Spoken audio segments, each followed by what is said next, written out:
지난 시간까지 우리가 전력산업의 기능들, 그리고 전력산업의 기능들이 경쟁이 필요한가, 독점이 좋은가, 이런 것들에 대해서 배웠습니다. 오토바이 소리가 시끄럽네요.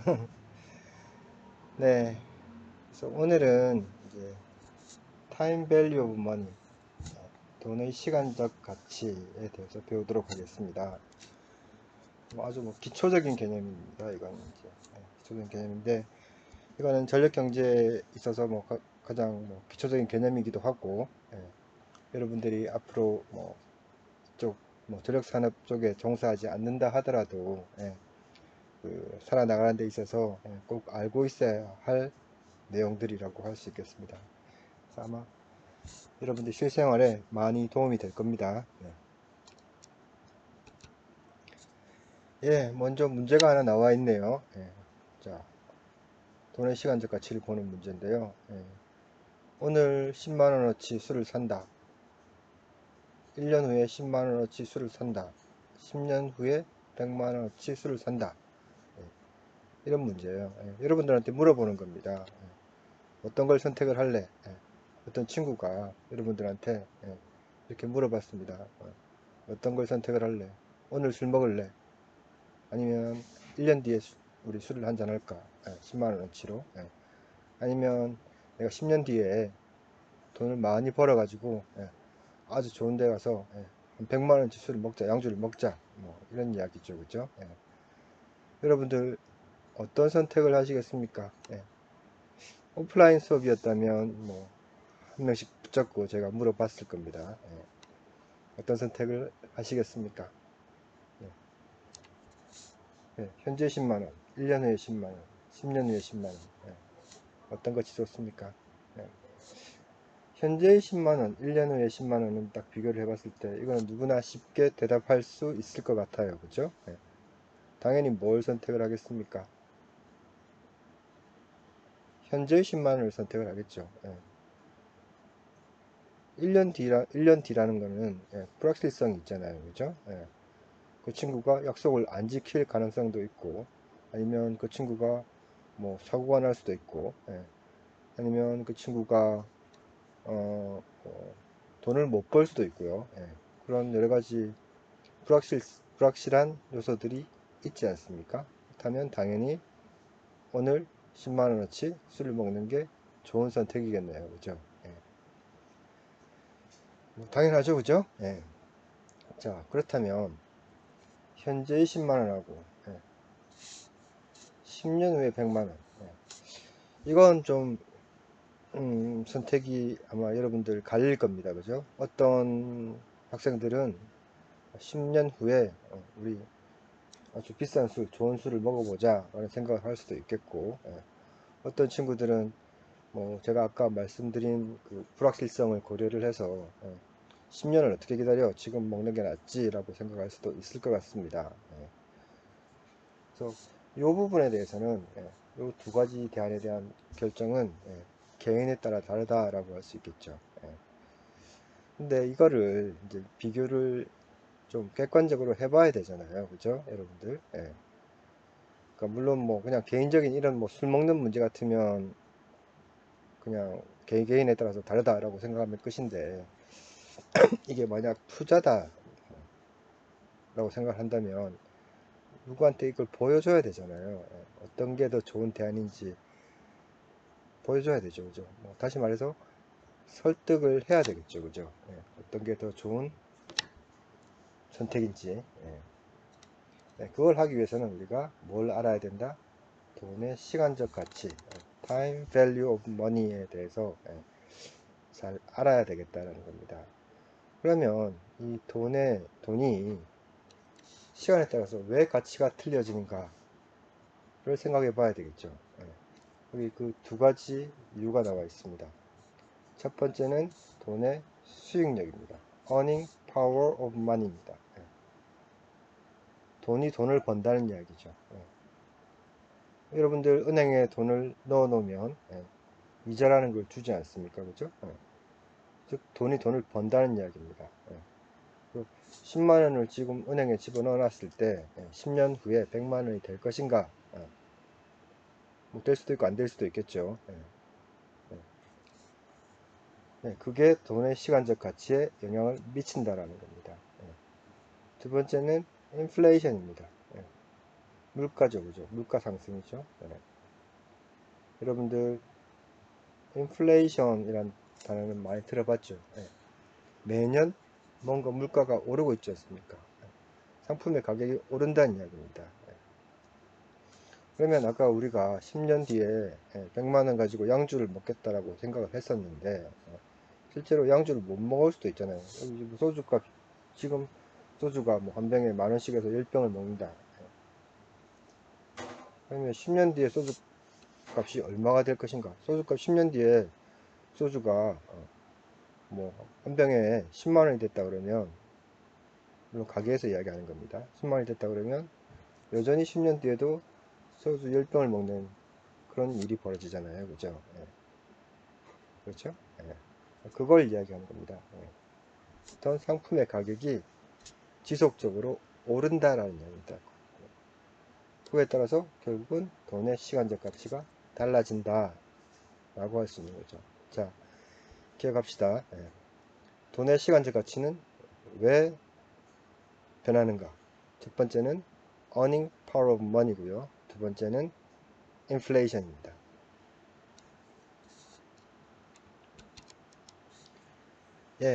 방금 우리가 예제에서 봤지만 어떤 뭐 평가 또는 선택을 하기 위해서는 그 돈의 시간적 가치라는 이 개념에 대해서 이해를 해야 되고요. 그리고 서로 다른 시점에서 발생하는 비용 또는 수입이겠죠. 비용 또는 수입을 어떤 동일 시점에서, 왜? 시간에 따라서 돈의 가치가 달라지니까 그걸 비교를 하기 위해서는 아까 봤던 지금 10만원이냐 10년 뒤에 100만원이냐 그걸 비교하기 위해서는 그 두 개를 어떤 동일 시점에서의 가치로 바꿔줘야 된다는 겁니다. 그러니까 지금 오늘 수업할 내용은 어떻게 하면 서로 다른 시점에서 발생하는 비용과 수입을 동일 시점에서의 가치로 바꿀 수 있는가에 대해서 배우는 겁니다.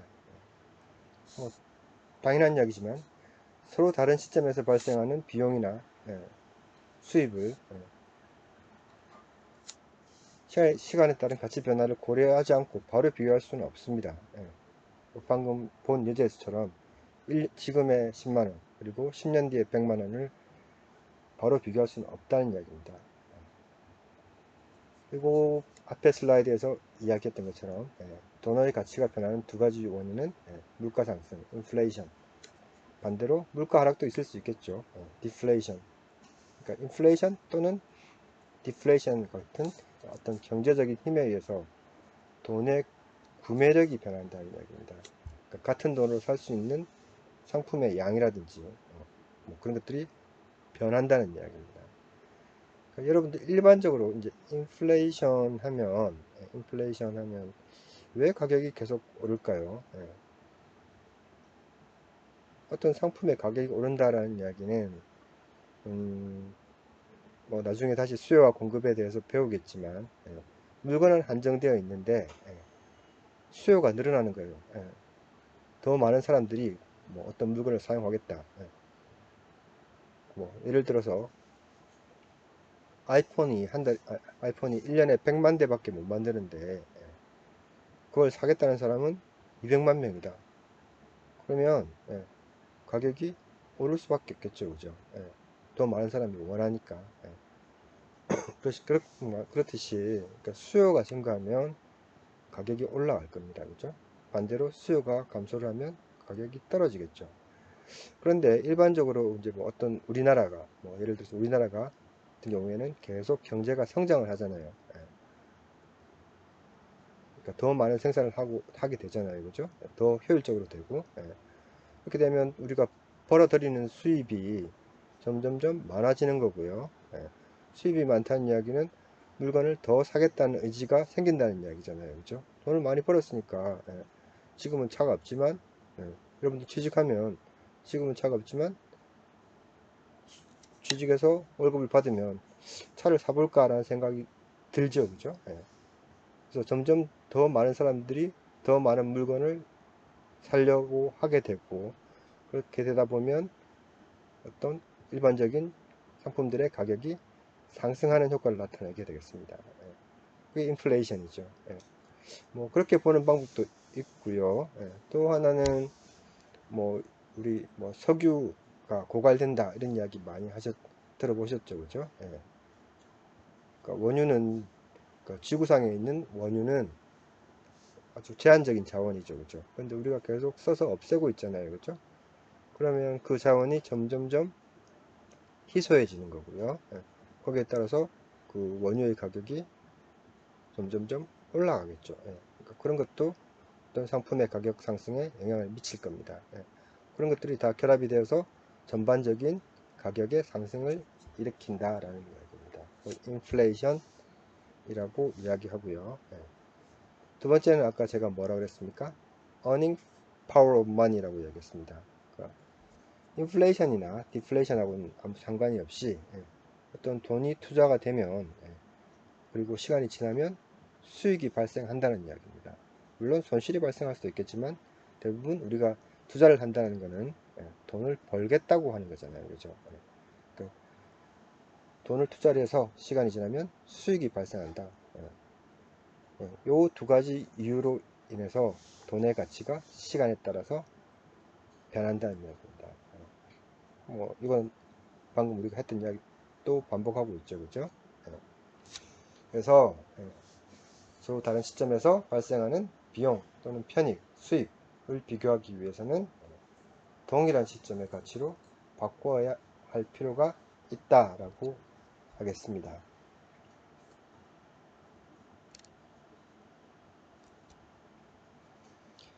예, 또 뭐 비슷한 예네요. 예, 현재의 100달러 그리고 1년 후에 100달러. 예. 근데 우리가 돈을 투자를 해서 수익을 올릴 수 있다고 가정을 한다면 당연히 지금 100달러가 1년 후에 100달러에 비해서 더 가치가 있다고 할 수 있겠죠. 그래서 가장 쉬운 투자가 뭡니까? 그냥 은행 정기예금에다가 100달러를 집어넣으면 되잖아요, 그죠? 그것도 하나의 투자죠, 그죠? 그러면 만약 이자율이 10%라 그런다면 1년 뒤에는 얼마를 받을 수가 있습니까? 110달러를 받을 수 있죠, 그죠? 그렇다면 이 예를 통해서 뭘 할 수 있습니까? 현재의 100달러하고 1년 뒤에 110달러가 동일한 가치를 갖는다라고 이야기할 수 있겠죠. 이해되십니까? 이자율이 10%일 때, 은행의 정기예금 이자율이 10%일 때, 현재의 100달러는 1년 후에 110달러하고 동일한 가치를 갖는다라고 생각할 수 있겠죠, 그죠? 근데 뭐 어떻습니까? 당연히 수익을 올릴 수 있는 기회가 없다면, 그 은행에 넣어도 이자율이 0%다. 그럼 뭐 1년 뒤에도 100달러 은행에 넣어봤자 은행은 돈을 보관할 뿐 이자를 주지는 않죠. 이자율이 0%라는 이야기는. 그렇다면 뭐 지금의 100달러나 1년 뒤에 100달러나 아무런 차이가 없는 거죠. 똑같은 거죠, 그죠? 자, 그러면 뭐 이건 거꾸로네요. 연 이자율이 10%라고 가정했을 때 1년 후에 100달러는 1년 후에 100달러의 현재 가치는, 현재 시점에서의 가치는 90.91이라고 우리가 이야기할 수 있겠죠. 이해되십니까, 이거? 지금 90.91달러를 은행에 집어넣어 놓으면 어떻게 됩니까? 1 플러스 0.1 이자율에서 이게 뭐가 됩니까? 100달러가 되겠죠, 그죠?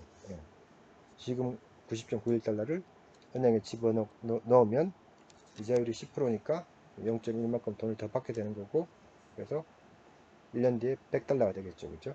그러니까 1년 뒤에 100달러는 현재 가치로 본다면 90.91달러다 라고 이야기할 수 있겠죠.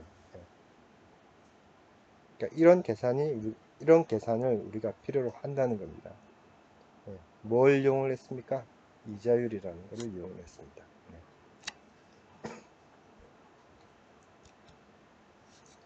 예, 이와 같이 그러니까 서로 다른 시점에서 과거이건 미래이건 어떤 발생하는 비용이나 편익, 수익을 동일한 시점의 가치로 바꾸는 것, 전환시키는 것을 우리는 현가화 아니면 present value라고 이야기합니다. present value 또는 present worth라고 이야기한다는 거죠. 그러니까 과거에 발생한 비용 또는 미래에 발생하는 비용을 지금 시점의 가치로 바꾸는 것, 그걸 우리는 현가화라고 이야기하는 겁니다. 그래서 과거에 발생하는 비용을 또는 편익을 현재 시점의 가치로 바꾸는 것을 우리는 컴파운딩이라고 이야기를 하고요. 미래에 발생하는 비용이나 편익을 현재 가치로 바꾸는 것을 우리는 디스카운팅이라고 이야기를 합니다. 되시죠? 이해되셨죠? 네, 컴파운딩, 디스카운팅. 컴파운딩은 과거에 발생한 비용 또는 수입, 편익을 현재 가치로 바꾸는 것. 디스카운팅은 미래에 발생하는 비용이나 편익 또는 수입을 현재 가치로 바꾸는 것.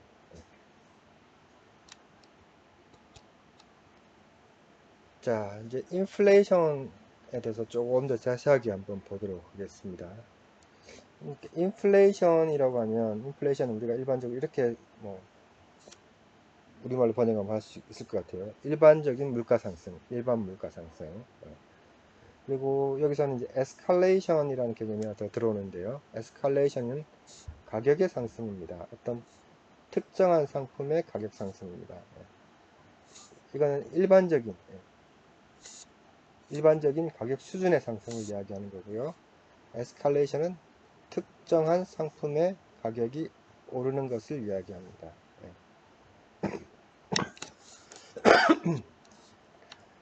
그러면 개별 상품들, 특정 상품들의 가격이 다 전반적으로 오르면 그것들이 결국은 뭐가 되겠습니까? 일반적인 물가 상승으로 이어지겠죠. 그래서 이 일반 물가 상승은 물가 상승 지수, 인플레이션 인덱스라는 걸로 표현이 될 텐데, 여러분들 지난 시간인가요? 지지난 시간에 RPI-X 이런 거 들어보셨잖아요, 그죠? 그때 RPI는 뭐였습니까? Retail Price Index였습니다. 소매 가격 지수였습니다, 그죠? 소매 가격 지수라는 것은 뭡니까? 일반적인 소비자들, 최종 소비자들이 사용하는 물건들, 상품들의 가격이 전반적으로 얼마만큼 올랐는가를 보여주는 지표가 되는 거죠, 그죠? 근데 이거를 계산하기 위해서는 그러니까 상품을 지정을 해야 되겠죠. 라면, 운동화, 가스 가격, 그 다음에 휘발유 가격, 이런 식으로 품목을 지정을 합니다. 품목을 지정을 하고 이 각각의 가격들 이 얼마만큼 올랐는지 가중 평균을 해야 되겠죠. 라면에 얼마를, 그러니까 라면이 차지하는 비중, 그 다음에 운동화가 차지하는 비중, 가스가 차지하는 비중, 그다음에 휘발유가 차지하는 비중 이런 것들하고 각 상품의 가격이 오른 수준하고 가중 평균을 해서 하나의 인덱스를 만들어낼 수 있겠죠. 그게 일반 물가 상승입니다. 인플레이션입니다. 에스컬레이션은 뭐라고요? 개별 상품의 가격이 얼마만큼 올랐느냐라는 겁니다. 그래서 일반적으로 물가가 오른다는 이야기는 즉 화폐의 구매력이 떨어졌다는 이야기잖아요. 자, 올해는 10만원 가지면 라면 몇 개를 살 수 있습니까? 라면이 한 개가 1,000원이라고 치면 라면 100개를 살 수 있잖아요, 그죠? 그런데 라면 가격이 올랐어요, 2,000원으로. 그러면 10만원 가지고 살 수 있는 라면의 가격은 반으로 줄어들겠죠, 50배. 이 이야기는 곧 뭡니까? 화폐의 구매력이 떨어졌다는 이야기잖아요. 10만원으로 살 수 있는 상품의 개수가 줄어들었다 라고 볼 수 있죠. 그러니까 같은 이야기입니다. 화폐의 구매력 하락이나 인플레이션이나 같은 이야기가 되겠죠, 그죠? 그래서 대부분의 사회들은 일반적으로 가격 수준이 지속적으로 상승하는 구조로 운영되고 있다. 계속 경제 성장하는 그런 구조죠. 경제가 성장하는 구조. 그래서 인플레이션이 항상 양의 값으로, 보통 양의 값으로 나오죠. 물론 뭐 디플레이션도 있고 이렇게 상당히 복잡합니다만은 일반적으로는 그 가격 수준이 상승하는 형태, 다시 말해서 화폐의 구매력이 하락하는 형태가 된다는 겁니다. 여러분들 이거 절감하시죠, 그죠? 여러분들 어릴 때 라면 하나에 얼마였습니까? 근데 지금은 얼마입니까? 그죠? 우리 핸드폰이 처음 나왔을 때 물론 비쌌지만 가격이 떨어졌다가 지금 다시 또 엄청나게 올라갔죠, 그죠? 그러니까 그게 바로 그 화폐의 구매력이 떨어졌다는 이야기입니다. 자, 어떤 특정 상품의 가격의 상승, 에스컬레이션. 에스컬레이션에 대해서 조금 더 살펴보기로 하겠습니다. 에스컬레이션은 이제 다시 분류를 하는데요. 실질 가격 상승, 영어로 하면 real escalation, 그리고 명목 가격 상승, 영어로 하면 apparent escalation 또는 nominal escalation으로 다시 이렇게 구분을 할 수가 있습니다. 그래서 실질 가격 상승이라는 것은 진짜로 얼마나 올랐냐라는 이야기죠, 그죠? 그러니까 실제 가격 상승은 일반 물가 상승, 그러니까 General Rate of Inflation, 인플레이션보다 더 올랐다는 이야기입니다. 그러니까 실질 가격 상승은 일반 물가 상승보다 얼마나 더 올랐는지를 나타내는 값이 되겠습니다.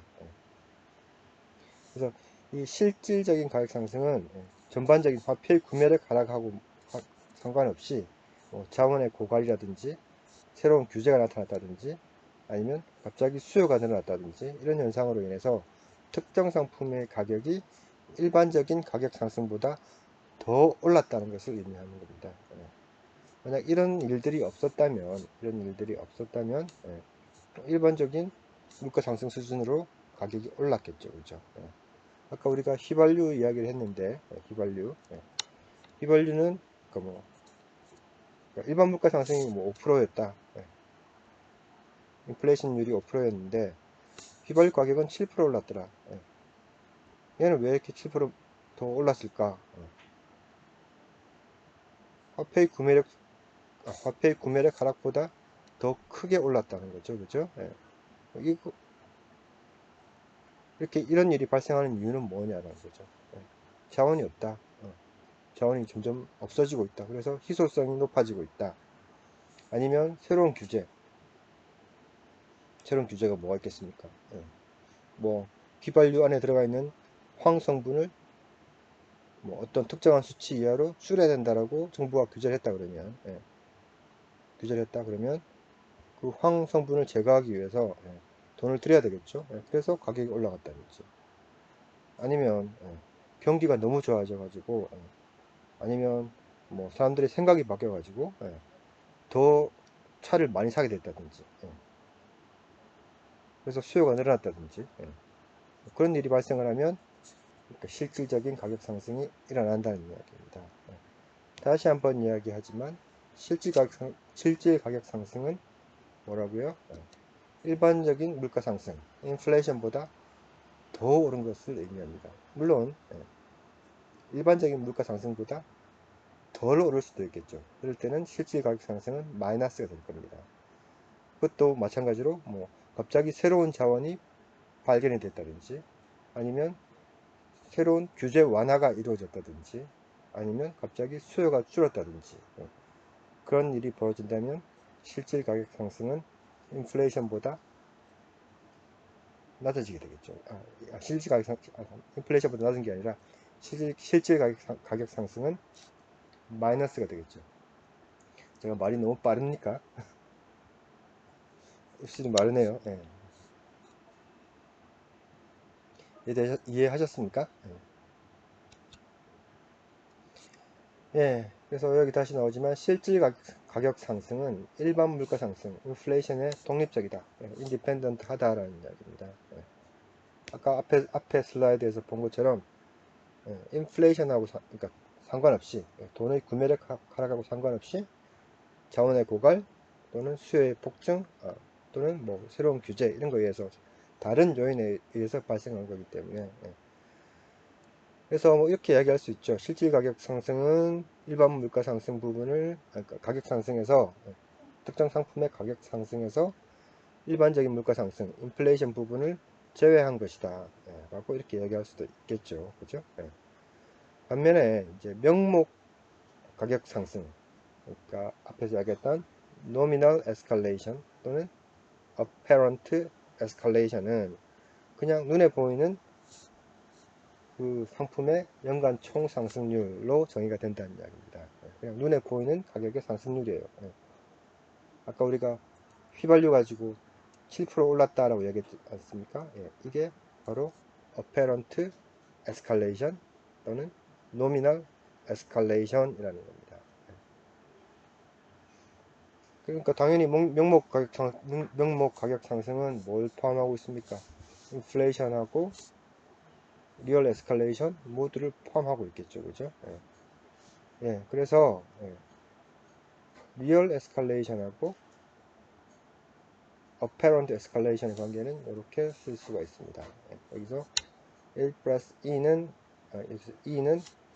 nominal escalation rate고요. E 프라임은 real escalation rate입니다. 그리고 여기서 F는 inflation rate고요. 그러니까 이런 관계입니다. 어떻습니까? 명목 가격 상승률은 real escalation 곱하기 뭡니까? inflation 이렇게 되는 거죠. 그죠? 그냥 예를 들어 보면, 자, 휘발유 가격이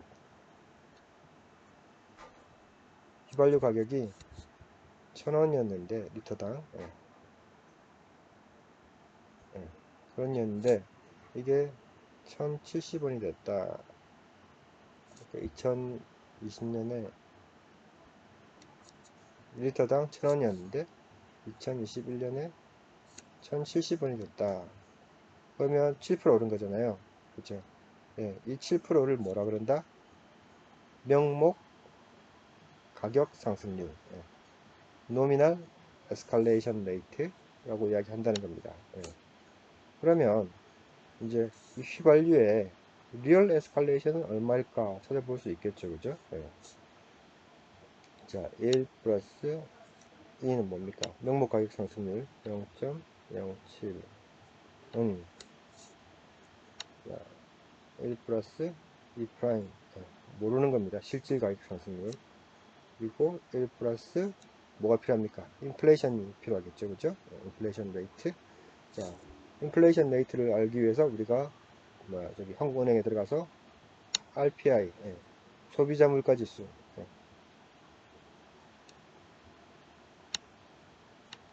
를 찾아봤습니다. 그랬더니 2020년에 소비자 물가 지수는 5% 올랐더라. 그럼 여기다가 5% 넣어주면 되는 거죠. 그러면 1 플러스 2 프라임은 어떻게 됩니까? 1.07 나누기 1.05 이렇게 되는 거고, 2 프라임은 1.07 나누기 1.05 빼기 1. 계산 한번 해보십시오. 이게 뭐, 이 값이 2%보다는 조금 작은가요?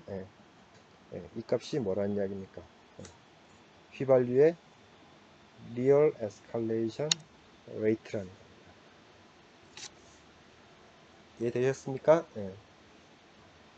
다시 이야기하지만, 실질 가격 상승은 일반 물가 상승, 인플레이션을 제외한 거다. 근데 그거 그냥 빼면 안 되고요. 7%에서 5% 빼면 2%, 요게 실질 가격 상승이다 이렇게 이야기하시면 안 되고, 요 식을 이용해서 실질 가격 상승을 계산할 수 있습니다.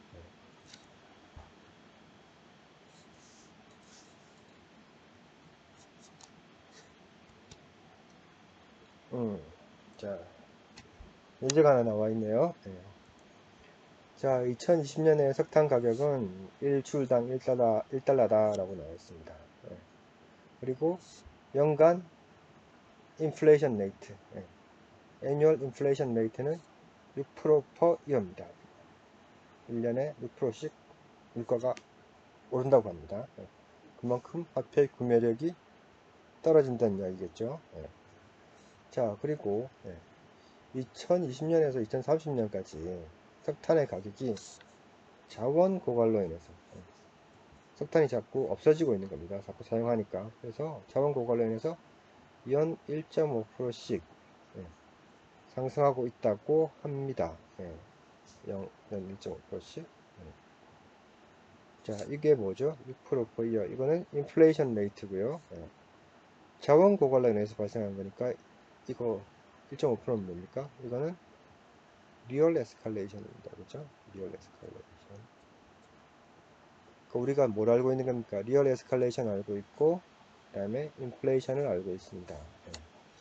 자, 그러면 2030년에 석탄 가격은 얼마인가? 라고 물었습니다. 자, 2020년 석탄 가격은 주울당 1달러인데, 그럼 2030년에 석탄 가격은 얼마냐? 라고 물은 겁니다. 그러면 제일 쉬운 건 이거죠. 자, 2030년의 석탄 가격을 2030년의 화폐 가치로 표시하는 겁니다. 실제로 2040년 됐을 때 얼마를 주면 석탄 1주를 살 수 있냐 그 이야기입니다. 그러면 이제 계산하는 방법이죠. 2020년 화폐 가치로 표시된 석탄 가격, 2020년 석탄 화폐 가치로 표시된 석탄 가격은 요거죠. 1달러 per 줄 하다가 1 플러스 명목 가격 상승률의 10승 이렇게 해주면 되겠죠. 이거 이해되십니까? 써보죠 한번. 2020년에는 그러면 1달러 2021년에는 그러면 얼마 된다는 얘기입니까? 1달러 곱하기 명목 가격 상승률이니까 아직 명목 가격 상승률은 모르고 있네요. 그죠? 명목 가격 상승률 계산해야 되겠네. 아까 뭐랬습니까? 1 플러스 명목 가격 상승률은 1 플러스 실질 가격 상승률 0.015 곱하기 1 플러스 인플레이션 0.016 이렇게 해주면 우리가 이 값을 구할 수 있겠네요. 그죠? 명목 가격 상승률입니다.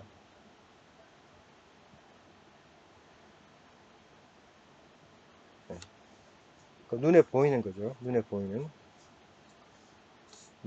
가격 상승.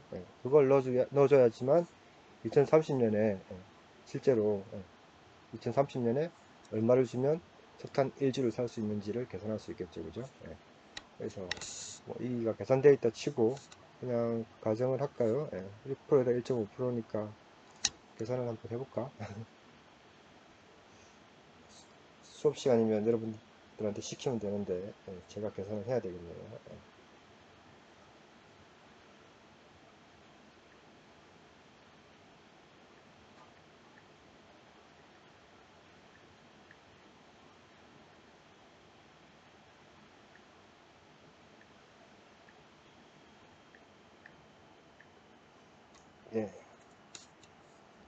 이 값, 우리가 명목 가격 상승률은 7.59%라고 합니다. 이 식을 이용해서 계산한 거예요. 그러니까 눈에 보이는 거는 매년 7.59%씩 석탄의 가격이 올라간다는 겁니다. 자, 그러면 2021년에는 1 플러스 0.0759 이렇게 하면 2021년의 가격이 될 거 아니에요. 그죠? 2022년은 어떻게 됩니까? 1 곱하기 1.0759 곱하기 1 플러스 0.0759 이렇게 될 테고요. 2023년에는 어떻게 됩니까? 1 곱하기 1.0759의 제곱 곱하기 1.0759 이렇게 되겠죠. 그죠? 이렇게 하다 보면 2030년에 석탄 가격은 어떻게 됩니까? 1 곱하기 뭡니까? 잘못됐네요. 이게 뭐야? 아, 여기 있네. 여기 여기서 바로 계산했네요. 그죠? 예. 제가 다시 쓸게요. 1 곱하기 1 플러스 2의 10승. 다시 말해서 1 곱하기 1 플러스 0.0759의 10승. 이렇게 되겠네요. 그죠? 예. 맞나요? 예. 풀린 건 아닙니다. 그죠? 요걸 그대로 집어낸 거예요. 예. 1.02로 1.06, 예, 10승. 예. 그러면 2030년에 석탄의 가격은 1출당 2.08달러가 될 거라는 얘기입니다. 예. 이건 2030년의 화폐 가치로 표시한 겁니다. 그러니까 실제로 우리가 2030년에 가서 석탄 1줄 살려면 이 돈을 줘야 된다는 이야기입니다. 자, 요 위에 거는 2020년의 화폐 가치로 표시한 겁니다. 2030년의 석탄 가격을 우리가 계산을 하는데 화폐의 가치는 2020년 화폐, 지금에서의 화폐 가치로 표시를 하는 겁니다. 이때는 뭘 사용해야 되냐면 명목 가격 상승이 아니라 실질 가격 상승을 사용해야 됩니다. 실질 가격 상승. 인플레이션 효과는 제외시켜버리고 실질 가격 상승, 인플레이션이 없애버리는 겁니다. 인플레이션이 없다고 한다면 2030년에 석탄 가격이 얼마인가, 그러니까 돈의 구매력 하락을 고려하지 않는 겁니다. 그러니까 지금의 화폐 가치로 석탄 가격을 표시하는 겁니다. 그때는 뭘 사용한다? 이 실질 가격 상승률을 사용해야 됩니다. 그러면 2030년, 잘못됐네요. 2020년입니다. 2020년 화폐 가치로 표시된 석탄 가격 1달러고요. 곱하기 1 플러스 실질 가격 상승률 0.15, 그래서 0.015, 그래서 1 곱하기 1 플러스 0.015의 10승, 그러면 1.16달러가 있네요. 줄당. 이건 뭐라고요? 2020년 지금 시점의 화폐 가치로 표시한 2030년의 석탄 가격이고요. 얘는 뭐다? 2030년의 화폐 가치로 표시한 2030년의 석탄 가격입니다. 좀 이따가 배우겠지만 이걸 우린 불변가로 표시했다 그러고 이거는 경상가로 표시를 했다고 이야기합니다.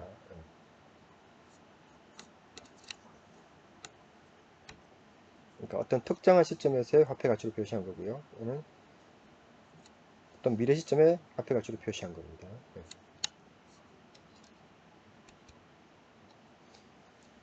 그래서 경제성 평가, 이제 이것도 나중에 배울 건데요.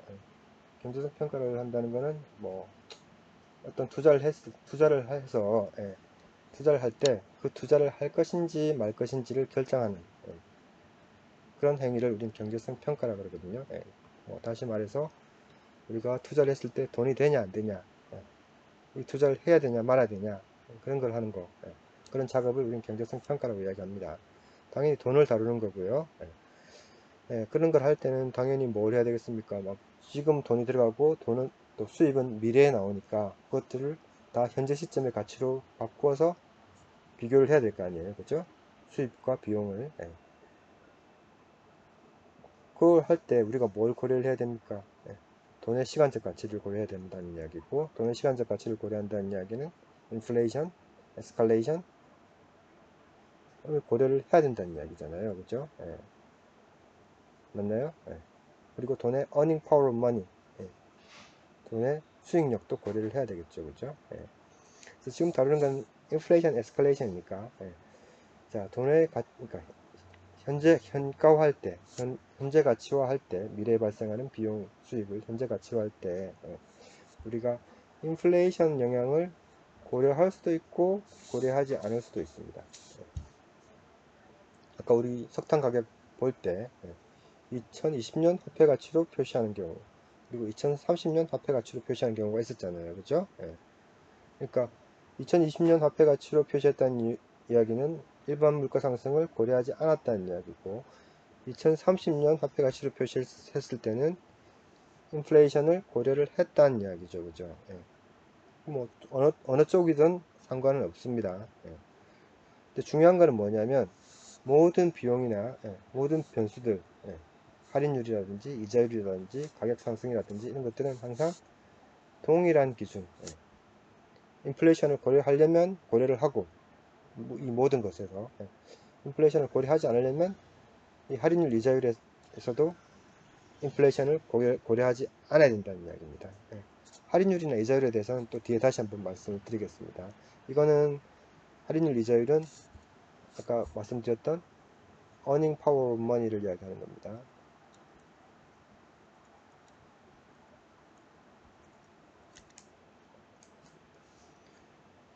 그래서 다시 말해서 그 화폐 가치, monetary value가 각 연도의 실제 가격으로 표시되는 그런 경우, 아까 2030년에 화폐 가치로 표시된다고 이야기했었죠, 그죠? 그러니까 즉 일반 물가 상승을 고려하는 경우, 그걸 우리는 경상가에 의한 분석, current money analysis라고 이야기하고요. 일반 물가 상승, 인플레이션을 고려하지 않는, 즉 화폐 가치가 기준연도, 현재 시점 2020년에 일반적인 구매력으로 표시되는 경우를 우리는 불변가에 의한 분석, constant money analysis라고 이야기합니다.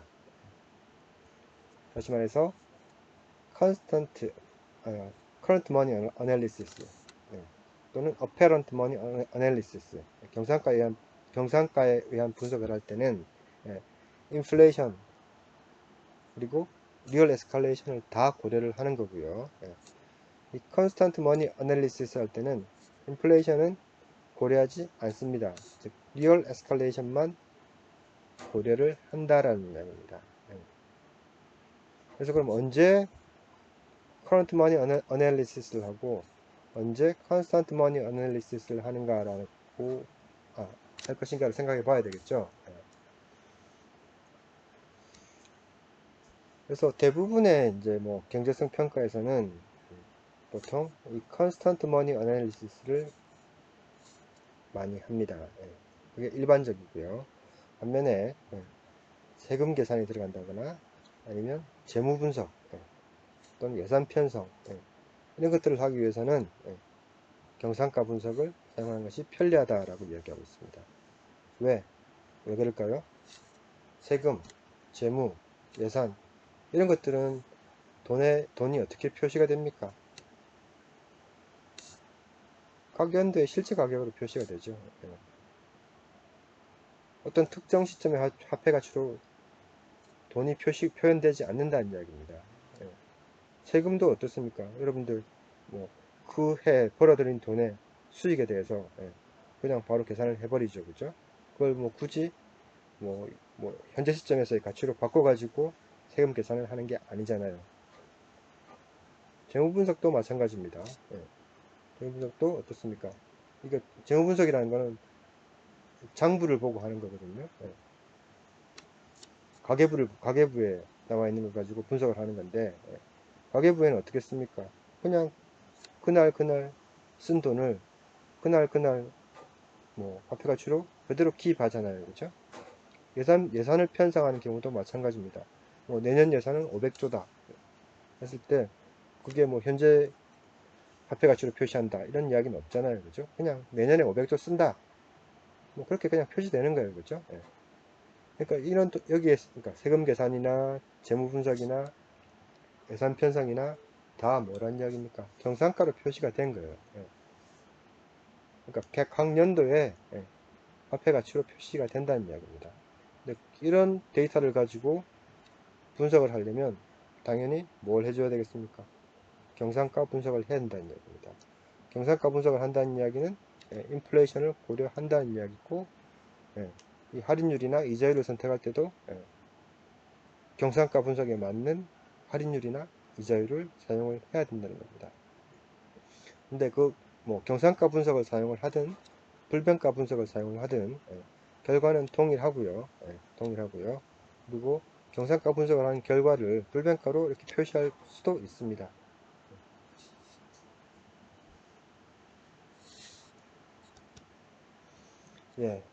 할인율, 디스카운트 레이트가 나왔네요. 예, 할인율, 디스카운트 레이트. 예, 이 할인율이라는 거는 그러니까 서로 다른 두 시점에서 발생하는 서로 다른 시점에서 발생하는 비용 또는 편익, 수입을 한 시점에서의 가치, 특정 시점에서의 가치로 전환하는데 사용되는 이자율 이렇게 정의가 됩니다. 예. 아까 우리가 뭐라 그랬습니까? 과거에 발생한 것, 현재, 미래가 있으면 과거에 발생한 비용 또는 수입을 현재 가치로 바꾸거나 미래에 발생하는 비용이나 수입을 현재 가치로 바꾼다 그랬잖아요. 이때 사용되는 어떤 율, 이자율, 이걸 우리는 할인율, 디스카운트 레이트라고 이야기하는 겁니다. 예, 그래서 이론적으로 봤을 때 이 할인율이라는 것은 특정 투자자, 뭐 예를 들어서 여러분 자신 개인 또는 뭐 어떤 전력회사 아니면 국가, 우리나라에 있어서 돈의 기회비용이라는 것을 의미합니다. 기회비용이라는 거 여러분들 들어보셨나요? 기회비용이 뭘 의미한 걸까요? 내가 어떤 행위를 함으로써 잃게 되는 어떤 편익 이렇게 생각하시면 되겠네요. 자, 내가 오늘 10만원을 가지고 저녁에 친구들과 술을 먹었어요. 근데 만약 그 술 먹는 행위를 안 했다면 어떤 일이 벌어졌을까를 생각해 보는 거죠. 자, 술을 안 먹고 10만원을 은행에 집어넣었어요. 그러면 1년 뒤에 뭐가 됩니까? 이자를 이자율이 10%라 그러면 1년 뒤에 만원의 돈을 벌 수 있잖아요. 그렇죠? 만원의 돈을 벌 수 있습니다. 술을 안 먹었다면 그러니까 술을 먹어보로 인해서 우리는 이 1만원이라는 것을 날려버렸죠. 그죠? 술 먹었기 때문에 술 안 먹고 은행에 넣었으면 1년 뒤에 만원이 생기는데 술 먹는 바람에 이 1만원은 없어져 버렸습니다. 이걸 우리는 돈의 기회비용이라고 이야기합니다. 돈의 기회비용이라고 이야기합니다. 기회비용 만원, 그리고 그때 이자율은 10%였습니다. 요게 바로 뭐 할인율이라는 이야기입니다. 따라서 이 돈의 기회비용, 할인율은 그 인플레이션하고 마찬가지로 그 나라의 경제 상황에 따라서 상당히 달라지게 됩니다. 그 인플레이션 레이트는 이 일반 물가 상승률은 어떻습니까? 나라마다 다 틀립니다. 그죠? 뭐 미국의 물가 상승이 틀리고 우리나라의 물가 상승이 틀리고 다 틀립니다. 뭐 각각의 나라의 수요 공급이 다 틀리고 그리고 생산할 수 있는 효율도 틀리고 하다 보니까 나라마다 인플레이션 레이트가 다릅니다. 마찬가지로 할인율, 돈의 기회비용도 나라마다 다르다는 이야기입니다. 그래서 일반적으로 개발도상국, 후진국 같은 경우에는 돈이 없죠, 그죠? 돈이 부족하죠, 항상. 그리고 하고 싶은 것들은 많죠. 도로도 깔고 싶고, 뭐 철도도 깔고 싶고, 비행기도 사고 싶고, 뭐 하고 싶은 일은 되게 많아요, 그죠? 그러다 보니까 뭐가 이 기회비용이 커진다는 이야기입니다. 내가 철도를 깔므로 인해서 다른 것을 못하는 그 비용이 상당히 크다는 이야기입니다. 그리고 다른 걸 함으로 인해서 돈을 많이 벌 수 있다는 이야기입니다. 따라서 개발도상국 같은 경우에는 할인율이 높다라고 볼 수 있는 거고요. 선진국 같은 경우에는 할인율이 낮습니다. 왜? 벌써 철도도 깔려있고 도로도 깔려있고 비행기도 많고 돈 있어도 별로 쓸 데가 없다는 이야기입니다. 그러니까 다시 말해서 기회비용이 작다는 이야기입니다. 여러분들 여러분들 아버지 세대 20년 30년 전 같은 경우에는 은행 정기예금 금리가 15%씩 됐었어요. 15%. 그래서 저 같은 경우도 처음 제가 회사에 입사했을 때 그때 제 이름하고 똑같은 뭐 대형 저축이라는 게 있었어요.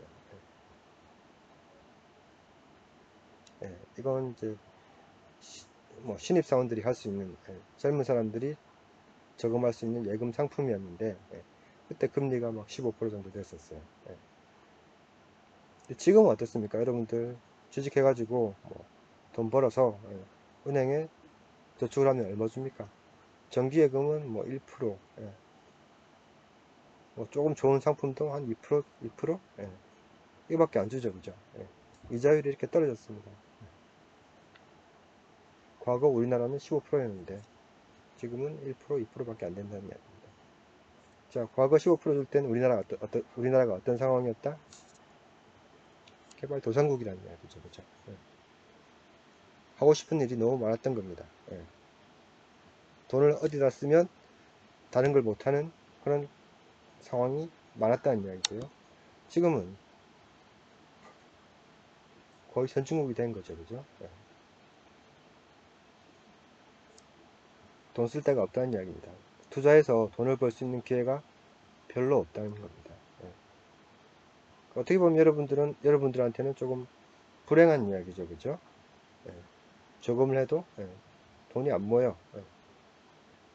과거 저 같은 사람 같은 경우에는 조금씩 모으면 조금씩만 저금을 해도 금방 이자가 막 불어납니다. 돈 모으기 좋은 때였죠, 그죠? 대신 어떻습니까? 생활의 질은 떨어졌겠죠. 너무 억울하실 필요가 없는 게 그때는 뭐 자동차도 많이 없었고 뭐 여러 가지로 불편한 점이 많았죠. 먹는 것도 그렇게 좋지 않았었고요.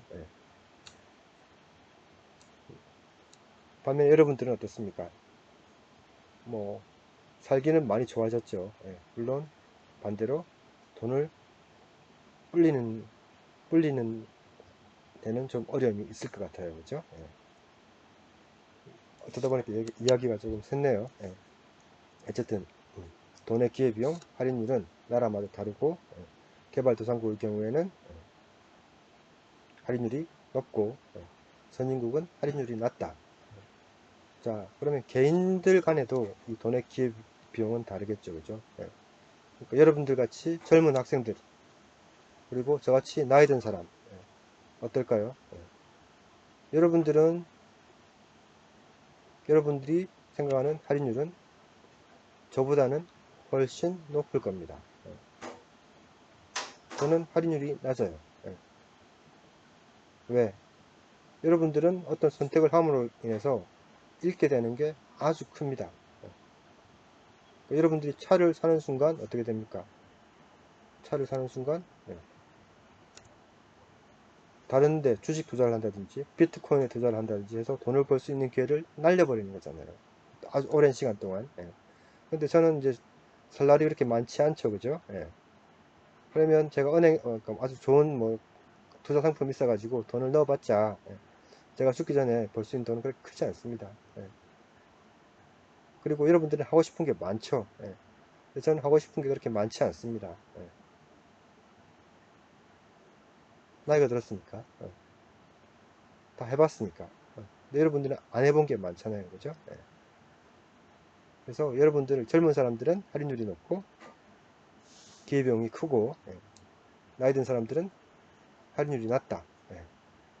물론 여러분들도 젊은 사람이라 하더라도 투자할 기회를 잘 모른다고 한다면 할인율이 좀 낮을 겁니다. 그러니까 좋은 상품이 있다, 좋은 투자 상품이 있다 라고 좋은 투자 상품을 여러분들이 찾을 수 있다면 여러분들의 할인율은 높은 것이고 그런 걸 찾는 능력이 없다 그러면 여러분들 할인율은 낮은 겁니다. 이건 아주 중요한 개념입니다, 여러분. 여러분들 나중에 뭐 그냥 회사에 취직해서 그냥 돈을 모을 수도 있을 테고 여러분들이 뭐 벤처 투자를 하거나 또 뭐 사업을 하거나 이런 일이 있을 거 아니에요, 그죠? 그때 여러분들은 이 할인율을 잘 따져봐야 됩니다.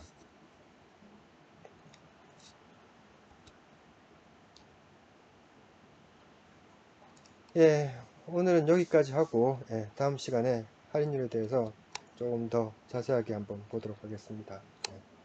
수고하셨습니다.